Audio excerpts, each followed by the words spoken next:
Hello again and welcome back to our course on Excel 2019 Advanced.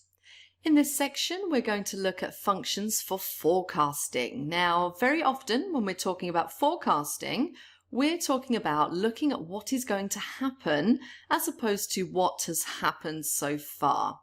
But also the functions we're going to be looking at can work in a more general sense as well, and I'm going to look at the more general sense in this first section because I want to look at a few of the most commonly used functions without implying that these functions are only used in relation to things that change with time.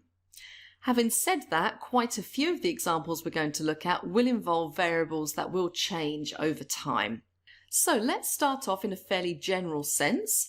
I've got here in columns B and C some values of two variables, X and Y. And if it helps you to think of the contents of column B as the months of the year and the contents of column C as, say, sales figures in a store, then that's probably quite a good way of thinking of those two columns.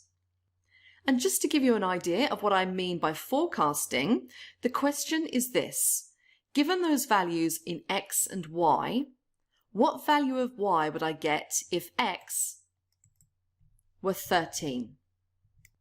Now you might look at the figures in column C and say, well, I don't really know. The values of Y tend to be going up, but they don't seem to be going up in any straight and even fashion.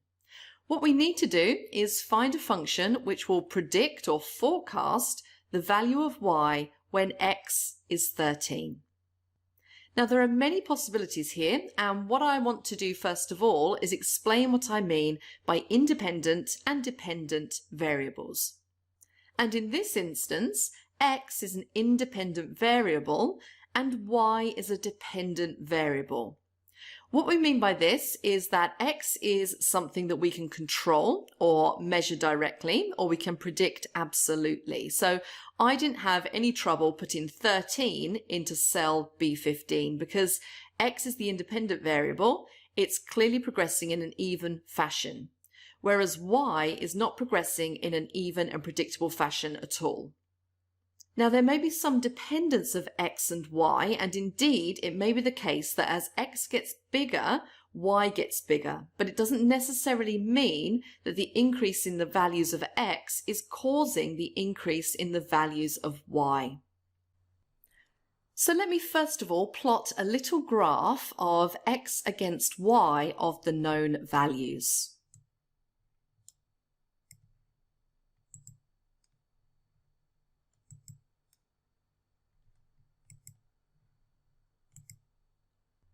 And there we are.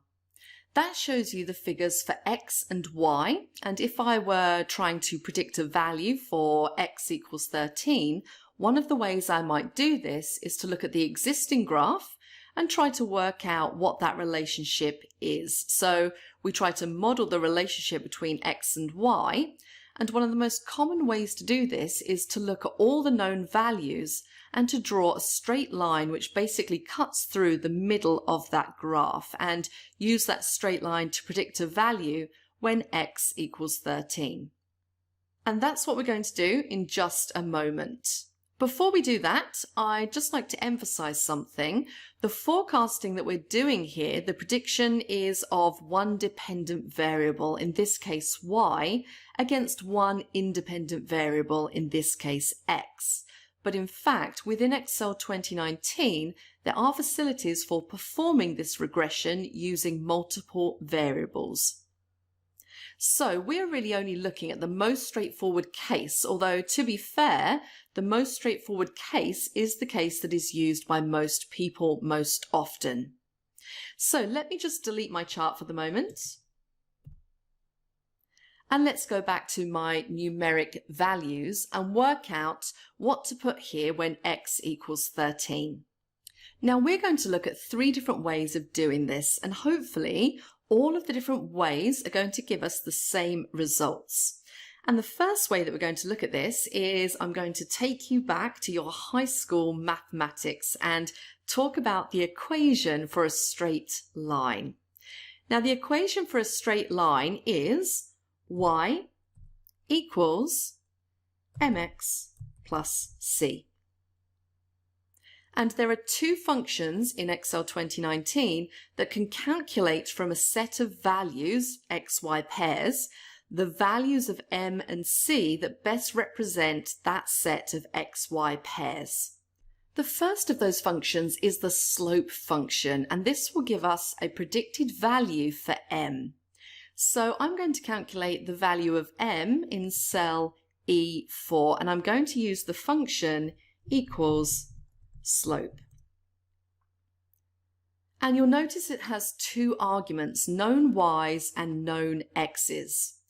For the known y's, it's going to be C3 to C14. And I'll put in the known x's as well, and let's use the functions dialog box.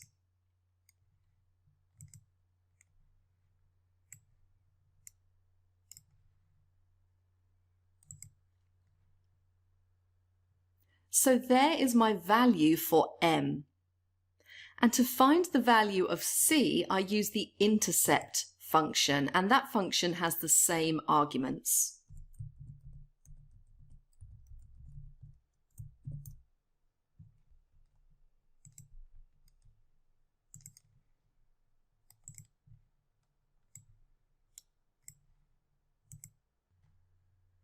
So if I wanted now to work out the value of y when x is 13, all I would need to do is put in here equals m, which is essentially cell E4, and let's make that absolute, multiplied by x, which is B15, plus c, which is cell E5. So my predicted value is 127 using that method. Now let me just predict a little further on. Let's say we're going to predict 5 values. So I'm going to just fill down.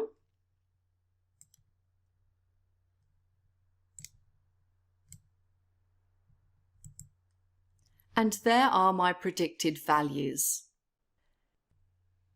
Now, when I said that I'm going to show you 3 ways of doing this, the second way is different, but actually amounts to doing exactly the same thing as the first thing, because in Excel 2019, there has been for some time a forecast function which actually performs the same linear regression, the same straight line fitting to the available x and y pairs that we've just done by calculating m and c for the best fit line. But this function, forecast, bundles the whole operation into a single function. Now in Excel 2019, that single function forecast has been superseded by a more specific forecast function called forecast.linear. But forecast.linear basically does what I just described. It forecasts values of x based on known x's and y's on the assumption that there is a linear relationship between x and y and that you're using the best fit against the existing x and y pairs. So in C15, what I will type is equals forecast, and we're going to select this one, forecast.linear. And in this case, what I put first is the x value, which is B15. Then I need my known y's, so that's C3 to C14.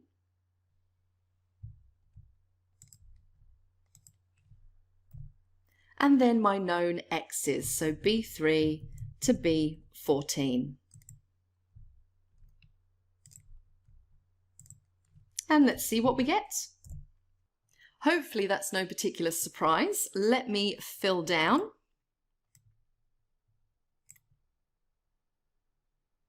And of course we finish up with the same values. The third option is the use of the trend function, which we use as an array function, and therefore we apply an array formula. So if I want to predict the values from C15 to C19, so that's y values corresponding to x equals 13 up to x equals 17, If I select the range of y values that I wish to calculate and use the trend function, the trend function uses a set of known y's, so in this case C3 to C14.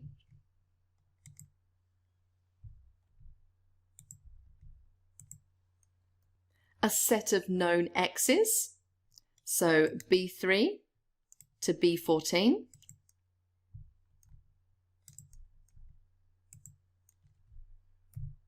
And then finally, the new x's. So this is all of the x's that I want to calculate. So that's basically B15 to B19.